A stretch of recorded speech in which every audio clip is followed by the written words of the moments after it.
And you're trying to give the young people something that will help them. Yet you don't know exactly what it ought to be.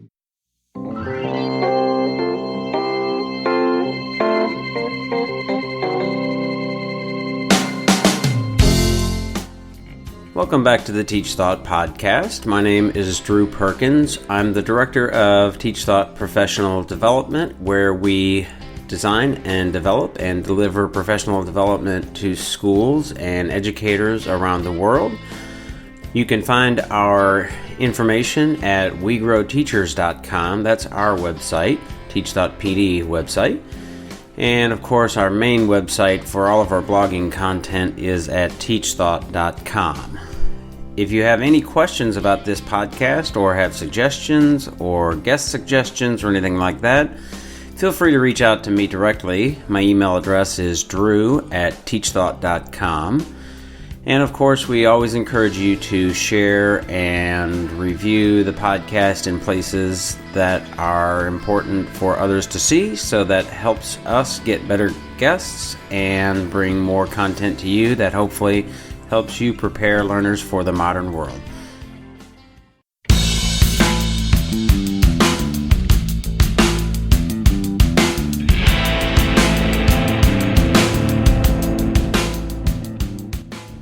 In this podcast episode, I spoke with Glen Loury, who is a professor at Brown. He's also an author and public intellectual, and he introduces himself better than I could, but certainly he has a really interesting past and somebody I really admire, as you'll hear I talk about in the podcast. I encourage any and all of you to check out his podcast, which is called The Glen Show on Blogging Heads TV. He has some very interesting guests and really thoughtful conversation. And I want to talk with Glen because I do appreciate his insight and the way that he thinks about things in what I think is a really deep and reflective way. And so we started out talking about school choice and competition and how that works and his thinking about that, and then shifted to social justice and, of course, talked about racial equality and inequality and some of those things. So I hope you find it helpful. I think it's an important conversation to have, and certainly wish I had more time with Glen. Perhaps I can get him back on at some point, but he's a busy man. As you've heard, he's trying to write a book about himself. So without further ado, I bring you Glen Loury. Glen, it's so great to have you on the podcast. As we were talking before we went live here, I'm a big fan of yours, and if anybody has not heard of Glen's podcast at Blogging Heads TV, and we'll certainly give an opportunity to talk about that and links and all that stuff at the end, but Blogging Heads TV, where he often has really interesting guests, including John McWhorter, and your conversations there are always fun to listen to. I appreciate your candor, your reflectiveness, and I hope this is a compliment. Your curmudgeonly attitude, because I identify with that. I get accused of being a bit curmudgeonly at times. So I appreciate how you think about things and seem to parse them out in real time. But with all of that said, I'd like to give you a chance to tell a little bit of your story, so folks who may not be familiar with you have some context before we get into some of the topics that I'd like to touch on. Okay, Drew, thanks. Good to be talking to you. Well, my story, I'm from Chicago. I grew up there, went to public schools, was a very young father, dropped out of college, got married, had kids, went to work at a printing plant, started attending a community college, and in 1970, when I was 22 years old, I enrolled as an undergraduate at Northwestern University, married with 2 kids and a full-time job. Managed to complete my studies there in 2 years, and found myself pretty good at math and economics, enrolled at MIT as a graduate student and did a PhD. So I'm a professional economist. I'm a public intellectual. I write and talk about public policy issues. I've taught at a variety of universities over the years, including at Harvard at the Kennedy School of Government. I am relatively conservative in my political opinions, although I've moved back and forth across the spectrum, and we can talk some about that. I'm a recovering drug addict. I'm, if you will, a recovering born-again Christian. Again, we can talk about that if you're interested. I have great respect for my Christian brothers and sisters, and was a practicing member of a evangelical Protestant congregation for quite a few years, but have drifted away from that. I've been married 3 times. My first marriage, coming out of Chicago, broke up when I was in graduate school. I remarried a wonderful young woman who passed away in 2011. We were together for almost 30 years. I have 2 fine sons. I have 5 children altogether. And I recently remarried less than 2 years ago to a wonderful woman from Houston, Texas. I'm in my 70s, early 70s, and have been around the block once or twice.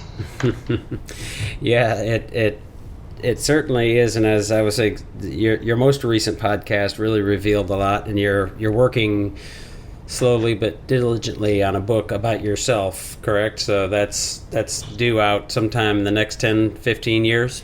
You had to mention that, huh? Yeah, I'm actually hoping for fall of 2020. That's my goal. I'm hoping to have a manuscript in hand by the end of this summer, and have a contract and a plan for publication. I think there'll be some interest in the book. I have something of a public profile, and I have a story to tell, so I don't expect that I'm going to have any trouble getting this in the hands of a good publisher. I had an agent, but I've been so late in producing my manuscript that I think she's given up on me. But anyway, yeah, I'm working on a memoir, and I am working on it. I spent the whole month of June in a cabin up in the mountains of New Hampshire, every day, putting my nose to the grindstone on this darn thing. And I've made a fair amount of progress, so I'm confident that it will eventually appear, as you say, sometime within the next 5 years. Well, and being married 3 times, one of my friends always jokes is, I'll give you 3 times, but one of them has to have had to pass away. So I guess you're a glutton for punishment, but you passed that test at least. The thing, like I said, one of the things that I really appreciate and enjoy about listening to the podcast and your work is how transparent and reflective and thoughtful you are. So that's what I'm looking forward to, and your background in economics and how that affects your thinking. I'm wondering, let's start by talking about, or what your thoughts are on, like, school choice and competition. I am myself fairly, I guess, a supporter of free market and capitalism in theory and in principle, and used to think in many ways that school choice and competition made some real sense, but I've become a little less sure of that and more disillusioned as I think about it being more of a public good and not so easy to discern quality in the short term, like you might as at a restaurant or something. That the food is good or the service is good, but with a school, there's certainly some things you can tell that right away are, this is not a good school, or this situation, the culture is not good, but there's also some long-term lasting effects that don't often show up until years after the fact. So how do you think about school choice and what that might do to help our schools, or I guess hurt our schools? Well, I am not an expert on this literature in the social sciences and education, policy studies, and economics and sociology, where people have tried to bring data to bear on the question of the impact of different kinds of changes in education policy, vouchers, and charter schools, and so on. So I just want to declare at the outset that I'm not presenting myself as an expert on the literature, because there's a lot of research that's been done. I have a passing familiarity with some of it. I guess you asked me what my position or my thoughts would be, and I could divide that into maybe two rough categories. One is about principle, and then the other is about effectiveness. About the principle of whether or not I think offering options to parents who are reliant upon public schools for their children's education, other options, is in principle a thing that is worth considering to do. And I'm inclined, and maybe this is just the libertarian streak in me, I am trained as an economist, free markets and all of that. I'm inclined to think, let 1,000 flowers bloom. What's wrong with competition? Mm-hmm. There's another question. I said there are two things here. The other question is, how effective is competition at actually producing results that are beneficial to the children? I'll get to what I think about that in a moment. But just on the issue of principle, I would be inclined to say the children and the parents are the issues of concern here, not the institution, mm-hmm. not the teachers, not the union, not the school district. It's the kids. The kids are the customers. The kids, their parents. They're the ones that we should be trying to serve. So they don't belong to the public provider. So I'm open to the idea that the interest of the employees of public schools, I'm talking about teachers, and with respect, I say I know that it's a very demanding and a very important cluster of jobs that people are doing in these schools. I don't gainsay that for a moment. I would be prepared to sign on to the idea that teachers are underpaid and underappreciated and so forth and so on. I'm not anti-teacher. I'm not going to blame teachers for all the failing of the education system. But I'm just saying, as a matter of principle,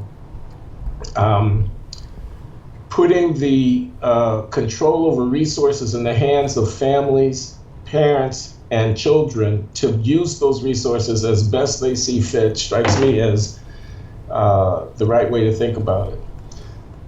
So I understand that's controversial. I know there's a lot of fighting going on. I know charter schools are anathema to many people. I don't say that they are panacea. I don't say that they're all good. Now I can talk about a little bit about what I know about the research, and as far as I understand that the results are mixed. I gather that not all charters are the greatest thing since sliced bread, that some are, there's an uneven kind of record about that. I gather that there are downsides in terms of cherry picking of students and in terms of racial and ethnic segregation being exacerbated and whatnot. I understand that taking money away from the public schools actually hurts the kids that might be left behind, dependent upon those schools, who might not be having the opportunity or having the parents with the resourcefulness to avail themselves of the options and so forth. I understand that there's a principled argument about giving public money to support parochial schools and religious schools and so on. So I'm not unmindful of all of these arguments. Still, and especially as someone, and I am someone who cares a lot about racial inequality. I'm an African American myself. A lot of my work over the years has been on the economics of race, discrimination, inequality, and social mobility and so on. I wrote my dissertation in that general area. I've published dozens of papers and written books and so on. So I'm very concerned about the opportunity structure for disadvantaged people in the society. I think if you go to big cities, Detroit, Philadelphia, Chicago, Oakland, California, St. Louis, Missouri, Cleveland, New York, and you ask, and there are hundreds upon hundreds of thousands of youngsters who are being educated in public education in those cities, and you ask, are they being well served? How are you measured? You look at the test scores, you look at the outcomes. Are they being well served? And I think there's a good reason to wonder whether or not, and the extent to which they're being well served, to question that. So expanding the range of options for parents and kids in such circumstances. And so, let me just not beat around the bush. Giving those kids an alternative to the school on the corner that might not be particularly functional for a variety of reasons that we could go into. Yeah, they're under-resourced. And yeah, they got a hell of a job because there are a lot of under-socialized kids coming into those schools. They got behavioral problems and whatnot. Just maintaining order is a difficult thing. The kids are hungry. They can't pay attention to the lesson. They're surly. They're indisciplined, and so forth. It's a real challenge teaching those kids. And yeah, there's going to be cherry picking because the kids whose parents are alert to what's going on in their children's lives and are resourceful and are concerned are going to be the ones who are going to act on whatever options are available. Still, I want to expand the set of options for those kids. I think they're being tragically underserved to the extent that they're leaving a K through 12 experience without knowing how to read and count effectively, without being prepared for life in the 21st century. So I don't know if that's responsive to you or not, Drew, but Yeah, well, I mean, it highlights the complexity of the problem and the issue, and what frustrates me about this issue, as with many issues, is that it often, or too often, gets reduced to a binary, either charters and school choice or not. And I'm with you. I think that it's clear that there is a population in our country that is being underserved, minorities being a large part of that. We've talked about that on the podcast before in other episodes.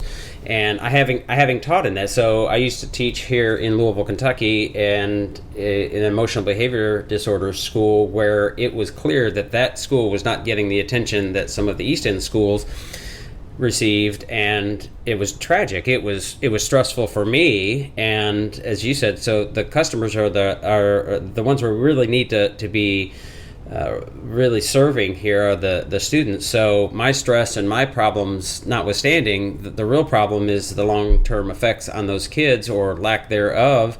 And how do you solve that kind of problem? We in Louisville and Jefferson County were one of the busing segregation test cases, as I recall. And having taught in an East End school and in a downtown West End school, I could tell you there's a vast difference, and there's also a real problem with some of the kids coming from the West End, which is predominantly African American, low socioeconomic status, coming to an East End school and really struggling to fit into that culture and that setting. And I'm thinking, is this really what's best for that kid? And not to mention the busing issue of moving kids back and forth and times on the bus and all of those things. So it's a really complex problem that doesn't seem to be solvable in the current framework. Yeah, it's a complex problem for sure. So, how familiar are you with, I guess you would call him a contemporary, Thomas Sowell, and his thinking on education and economics? Because I think that, for instance, his thinking on economics in general is, I would guess, somewhat consistent with your thinking. But I also think that my impression of him, and I'm not an authority on him, but the pieces that I've heard and heard him talk about education, it seems to me that the way that he thinks about teaching and learning is different from the way that I think about teaching and learning, almost in a sense of the old school traditional, it's the teacher's job to teach and the student's job to learn, which there is certainly an element of that, but we also have to recognize the realities of today and think about how do we help students gain the skills and shift our practice to help them, to help empower kids. So when he talks about education and charters and those kinds of things, it seems to me to be using some underlying principles that I feel uncomfortable with from a teaching and learning perspective. So how familiar are you with his thinking, and how would you compare yours? Okay, this is Thomas Sowell. Yeah. African American at the Hoover Institution at Stanford, economist.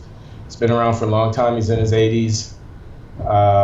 And I've been reading Thomas Sowell since I was in graduate school back in the early 70s, and am quite familiar with his general corpus of work. He writes about, amongst other things, race and racial inequality in global perspective, not only with respect to the United States, and he's got other books out there. He's a conservative, outspoken public intellectual, writes a column for, I think it's Forbes or one of the business magazines. I think he's still doing it. You can find his podcast if you go to YouTube and you search for Thomas Sowell. You'll find dozens of presentations of his. He's a conservative. He was trained at the University of Chicago. It's where he did his PhD, his undergraduate at Harvard, from probably the early 1960s when he came out of college. So, I mean, and there are various strands to his thought, and I don't know what he has to say specifically about educational pedagogy, about what should be taught and how it should be taught in schools. I'm not familiar with that aspect of his work. I do recall reading long ago some of his pieces where he did research on African-American schools during segregation that were producing excellent results. And I think his part of his point there would have been that you didn't need necessarily racial integration, and certainly not so-called forced busing, in order to achieve results. But again, I want to be careful what I say about his views on education. You asked me to compare my own, and I don't really know enough about his to be able to stake out that kind of difference of view. I would assume that he would be very much in support of alternatives to public schools for disadvantaged kids. But again, I don't know. So I'm sorry, I took a long time to basically tell you I don't know what it says about education. So some of the things that he seems to support, and I would think would be consistent with what you've already said, is support of things like vouchers and tax credits, or at least in principle, or at least exploring that idea. And one of the things, like, I don't know if how familiar or how much you know about tax credits, scholarship, those kinds of mechanisms in giving some of the options. And one of the things, so I did a podcast, and that was a hot button here in Kentucky last year or within the last year. And one of the points of contention that seems to be, I guess, unprovable, or depending on who you talk to, is that those mechanisms actually de facto take money from public schools if they're giving to parochial or private schools or charters or whatever. We don't have charters here yet. The legislation is passed, but we haven't opened any yet because there's no funding for it. But it's like, so how do we figure out, even at that point, like, do these tax credits take money from public schools? And it seems to be, just depends on who you ask. Well, again, at a level of principle, of course, at the end of the day, they're going to take money from public schools, in the sense that there's only so much money to the education funding bucket. Is only going to have so many dollars in it. So if you, set up and endow a program that provides resources to parents, say through tax credits or vouchers or whatever, that would avail them of being able to opt out of the public system, ultimately, eventually, that's going to mean less money for the public system. At some level, it should mean less money for the public system. If there are fewer children to be served, there's definitely competition there. It's a somewhat of a zero-sum game, and I appreciate the position of people within the public school system of being threatened by the advent of these alternative providers, and by the empowering of parents to make use of them. But like I said, my first principle is that what we're here for is to educate children, not to support any particular structure for the education of those children. So the proof of the pudding should be in the eating. It should be a question of what works.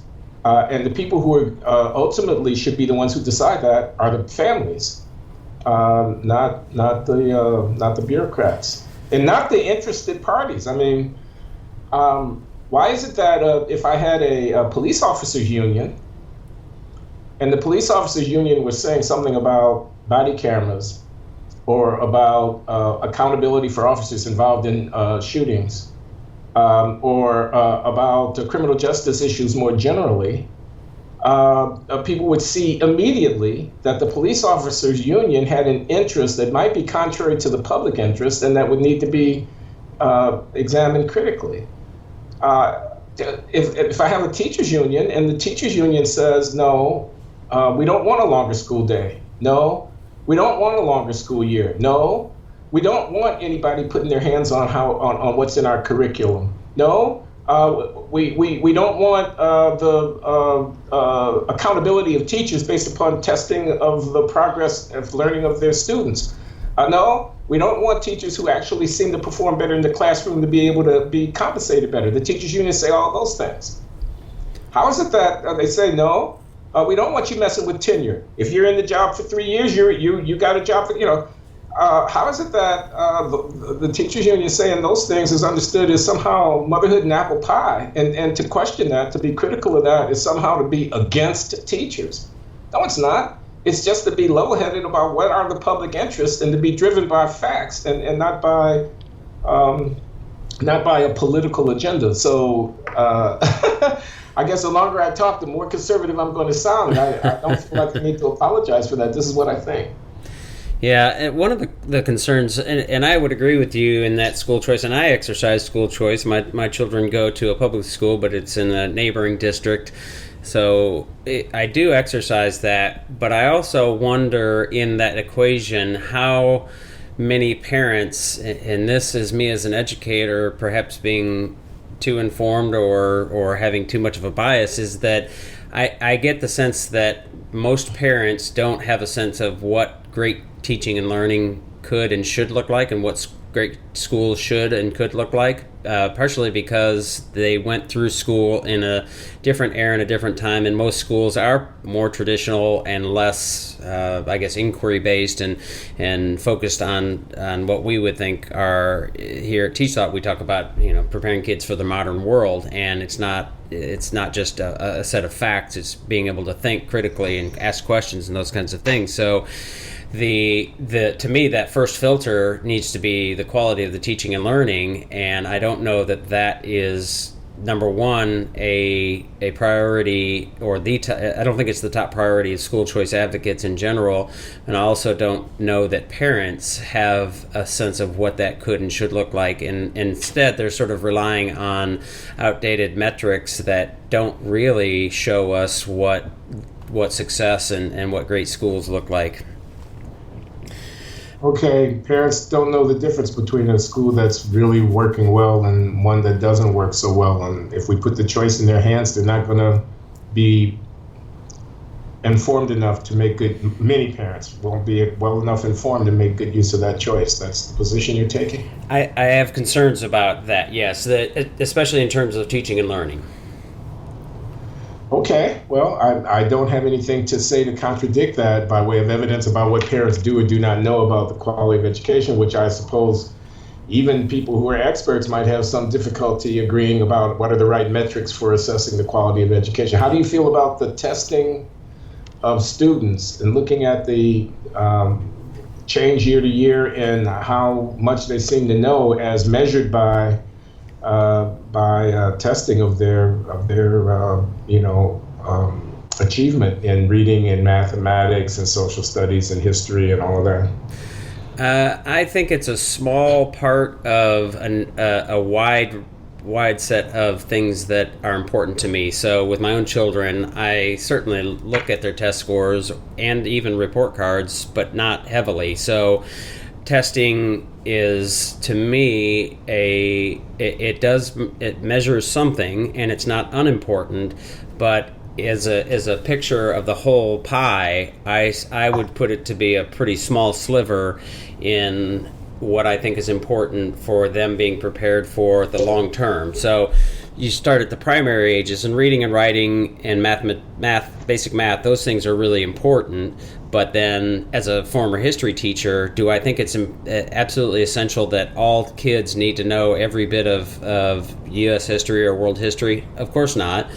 But do I want them to have an understanding of the dynamics of history and what are the really important questions that we should be asking in terms of history, and how can we use it to help us inform making better decisions? So it's not quite as clear cut, but I would say it's not particularly important in the grand scheme of things. I see. So you're educating people to be citizens of the modern world, to be critical participants in their own lives and in the governance of the country they're a part of, and so forth and so on. You're not just educating them to be able to solve math puzzles or to regurgitate what was said in 3 paragraphs of text. Right. Yeah. And that has implications for how it is that schools are organized and run, and for how the time of students inside of schools are being spent and things like that. Yeah. So you look at the segmenting of your classes as, only teachers and educators go through their day as, this is the science part of my day, this is the history part of my day, this is the math part of my day, and all of those sort of artificial and moving towards more authentic or organic learning, where the knowledge, because I want to make clear that I don't think knowledge is unimportant, but the difference between focal knowledge, stuff that you just need for the task at hand here, versus tacit knowledge, stuff that you know and can use for a variety of different applications, is really what we're after. And I think that the traditional settings are more focused on that focal knowledge of regurgitation kind of things, and that's probably a mischaracterization of lots of classrooms. So I don't want to say that every traditional classroom is just that, but more on that end of the spectrum. I see. Okay. What else can I tell you? So let's shift gears a little bit then. So some of the equity and social justice issues, and I've heard you talk about some of this. I'm particularly interested in how you think about social justice and the work of folks like Robin DiAngelo and White Fragility, and how, I don't think you would, and I wouldn't say that social justice is unimportant, but what are some of the social justice activists getting wrong about that work in ways that might be problematic going forward? Okay, let me respond to that. But first, I want to know White Fragility, and forgive my ignorance, man. I don't know what that is. Oh, really? Okay, so yeah, I live in a bubble over here at Brown University. So we don't have any discussions about White Fragility on this Ivy League campus.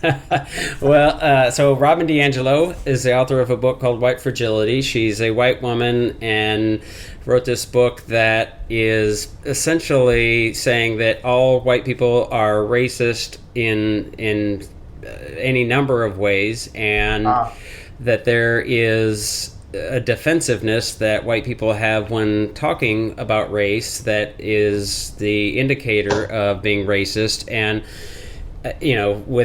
since you haven't read it, I'll just say, I mean, my problem as I was reading it, thinking it's unfalsifiable. You can't possibly question any of her tenets without having the racist defensive-ness thrown back at you. And I see. Yeah, so the very fact that you raise a question is proof of her thesis. Right.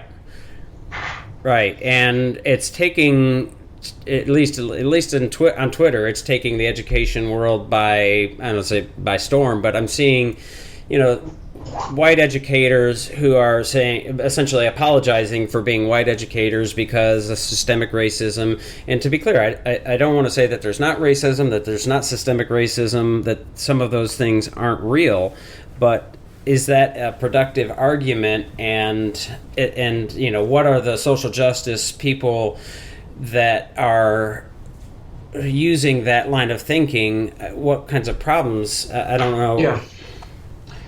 Gosh, well, I don't even know where to begin. And again, I warn whoever might be listening here that what is about to come is going to sound conservative, because it probably is somewhat conservative.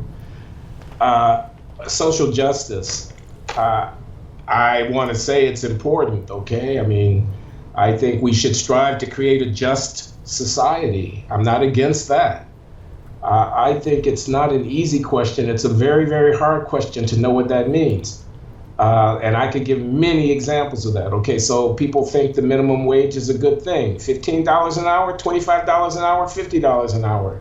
If the minimum wage is such a good thing, and I'm being a little bit flippant here, but only a little bit, why not make it $50 an hour so that everybody could have a decent life? 2,000 hours of work, 40 hours a week, 50 weeks a year, $50 an hour.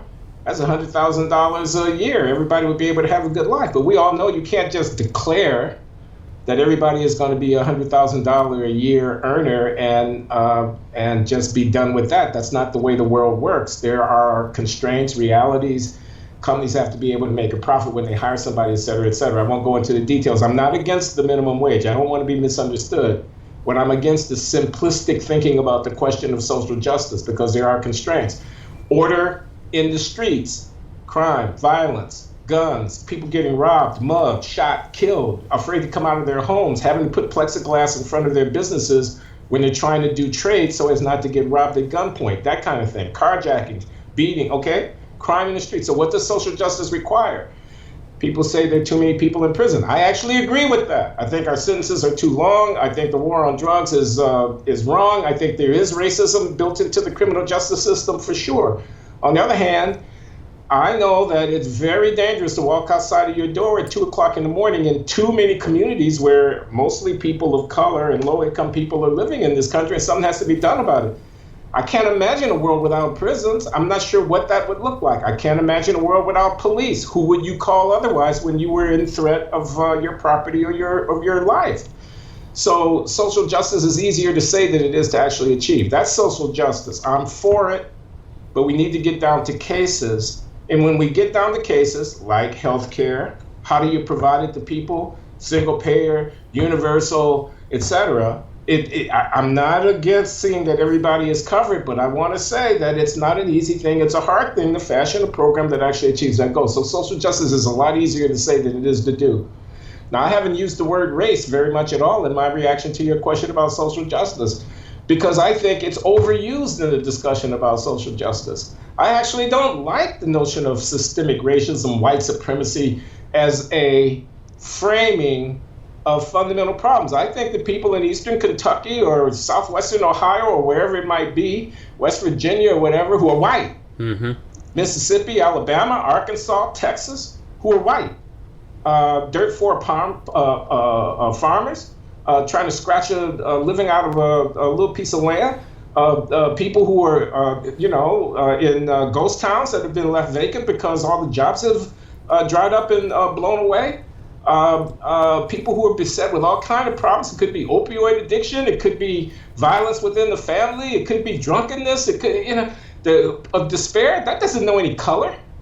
You read J.D. Vance or somebody like that. I'm talking about Hillbilly Elegy. You read Matthew Desmond, the Pulitzer Prize-winning book from last year about housing insecurity in Milwaukee. There are white people living in trailer parks in Milwaukee who get thrown out of their trailers and have to end up at shelters just like there are black people. You didn't hear me say that there's no racism. You didn't hear me say that there's no legacy of slavery. Of course there is, but we're talking about social justice. This is a democracy. The United States of America is a democracy. Everybody has to be a subject of concern when we start talking about the law and social justice. Black people are not special citizens of America. They're not any more significant or important than white people. What happens to black people is no more tragic, no more in need of a sympathetic response from the institutions of the society than what happens to white people. Being born black does not presumptively mean you're disadvantaged. That's ridiculous. My children are not disadvantaged. My children are middle-class Americans who had every opportunity. They were much more privileged than many, many white people in this society. The idea that they're due something because they're black, it's a bad idea. It's a mistake. We've gone way, way too far down that line. So I've said that. What I say to my students here at Brown University when we talk about Black Lives Matter is I say the following. All lives matter. I say it. Then I go into a long thing because I know I'm not supposed to say that, because I know that there's really a code when we say that Black Lives Matter. The people who respond to all lives matter are really trolls. They're really trying to change the subject because you're trying to talk about the abuse of black people by the police when you say Black Lives Matter. No. The reason I want to say all lives matter is the following. When we discuss crime, violence, and prison and policing in this country, black people ought to be the first people to want to de-emphasize race. I don't want to have to pick up a newspaper and read black rapist attacks white woman. Of course, I'm not going to read that because the media are politically correct, and no one would write a headline like that, short of, I don't know, Breitbart or somebody. You're not going to pick up a newspaper and find black thug, etc., black criminal, black, whatever. But the fact of the matter is, vastly disproportionately African Americans are participating in criminal offending. Yes, I said it. The jails are full of young black men and women, vastly disproportionately, mainly because they are disproportionately breaking the laws. Now, there are reasons for that.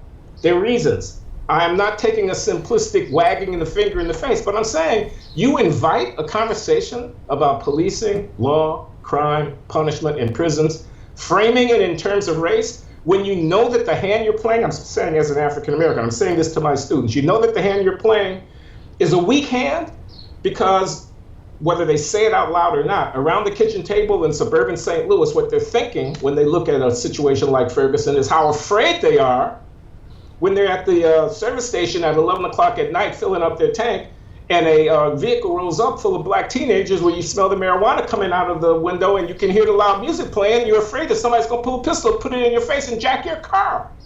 And the reason that you're afraid is because it happens every day, and disproportionately the people who do those crimes are black. Now, as I say, there are reasons for it. I'm not saying black people are all criminals. I'm not saying that. What I'm saying is a discussion of crime, policing, and criminal justice that is framed in terms of race is a losing hand if you're a black advocate, based upon the fact that African Americans are disproportionate among the offenders.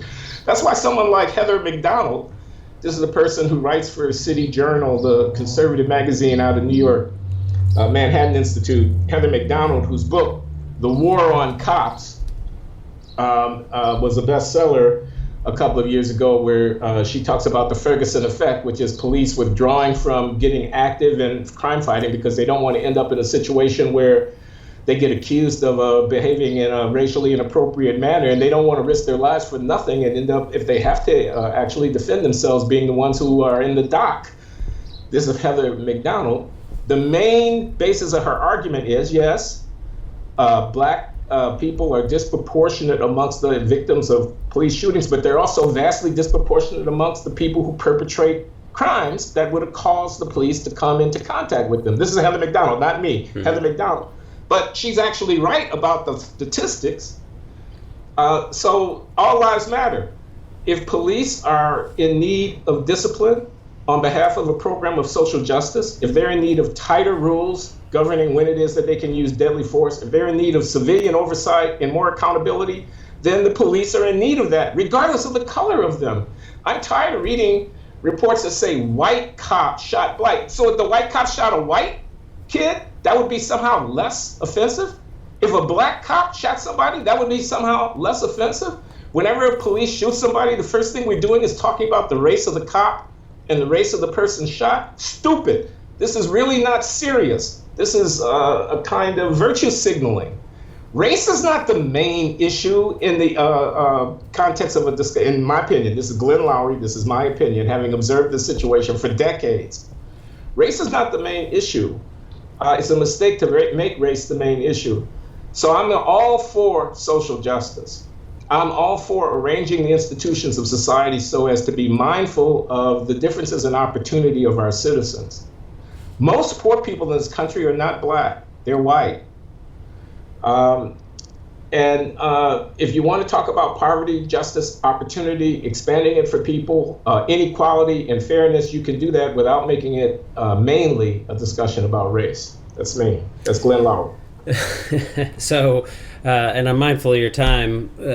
Do you have a sense, real quick, on like a feeling on Education Secretary DeVos and her work or her positions in that context, in addressing or helping low SES or even minority? I don't know a lot of what she's doing. I know that she's controversial, coming out of Michigan, having been a big proponent of alternative, competition for public education, charter schools, and whatnot. And I know that she's had a very bad press, at least the press that I've seen about her is It's hard to read anything positive about her. She did one thing that I liked. Again, I apologize for my ignorance. I'm not following the educational policy press as closely as I might. what she did was send around a letter that basically rescinded the warning that had come from the Obama Education Department on racial disparities in school discipline rates. Yeah, quotas. Where the Obama administration had warned the districts that they might be subject to civil rights action if they did not reduce the disparity in the suspension rates by race that were being reported in the statistics. And the disparities are there, and they're significant. The frequency with which youngsters are suspended or disciplined for behavioral problems within the school. And the DeVos-led Department of Education sent a letter around basically rescinding that previous warning from the Obama administration. And I thought that was a good thing, frankly, because I thought the presumption that a racial difference in the incidence of school discipline necessarily reflected racism on the part of the school district, the teachers, the principal, the guidance counselors, whoever might be making those decisions, necessarily reflected bias on their part and therefore required a civil rights response. I thought that was a mistaken supposition. At least it was highly likely to be a mistaken supposition. The alternative explanation was that there were real differences in patterns of behavior within the school by race, which of course would have their own explanations. I would never be saying that black kids are somehow intrinsically inclined toward disruptive behavior in the school. It may be that their home lives are more disorganized, that they're subject to various kinds of other pressures, economic and social and psychological, that affect the way they behave within the school. That could be. I don't know. Assuming that it's racism on the school district's part, if I see that the suspension rate for black boys is twice as high as it is for white boys and 5 times as high as it is for Asian boys, assuming that means that the school district has done something wrong and it needs to get those numbers closer to parity, forgoes the opportunity to address what might be the real underlying problem, which is that, unfortunately, and for reasons that are deserving to be looked into, the black boys are coming into school with a lot more problems, with a lot more attitude, with a lot more of whatever it is that leads a kid to behave so that the school feels like they have to discipline that kid. And that, if that's the problem, I don't know that it is, but it certainly could be, would need to be addressed on its own terms. Telling the school to get the numbers right would be papering over the behavioral problem, if indeed that's the problem. Right.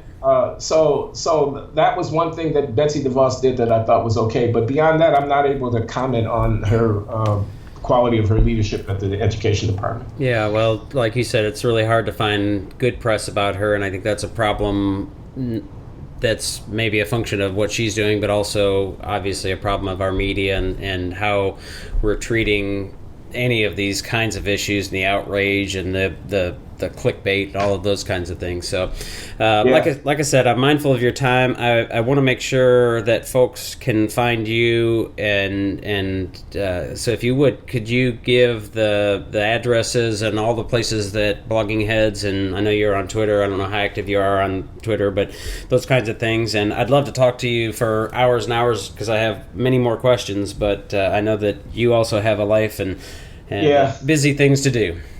I do have things to do over here. Write a book. Do you want that information now? Yeah, go ahead and say it. Okay, so I'm Glen Loury. I'm at GLENN_LOURY at Brown, BROWN.edu. That's my email address. You can find my podcast at YouTube, The Glen Show, and also at the site called bloggingheads.tv. That's BLOGGINGHEADS, bloggingheads.tv, The Glen Show. And that's my podcast. And yeah, I'm on Twitter, and I wouldn't be hard to find, but I actually don't even know what my Twitter handle is. And I'm on Facebook too. And again, if you search for me, you'll find me. Yeah. Glen, 2 N's, Loury, Loury. And we'll make sure to link to that in the show notes, so folks who are listening jump back to our show page, and we'll put all those things in there. But Glen, again, it's a real privilege. I'm a huge fan. I really appreciate listening to the podcast and reading, and I would really encourage folks to check it out because the conversations that you're having are honest and open and reflective and thoughtful, and I think we just absolutely have to have more of that kind of conversation. Whether you agree with it or not, it's just we have to be talking about these things open and honestly, and it's so hard to find places and people who are doing that, so I really appreciate it. Thanks very much, Drew. It's good talking to you. Take care now. That'll do it for today's podcast episode. Thanks again for tuning in. Don't forget to review us and share us on your network so we can grow our audience to better meet your needs. Also, don't forget to find us on our websites, TeachThought.com and WeGrowTeachers.com, as well as our various social media outlets.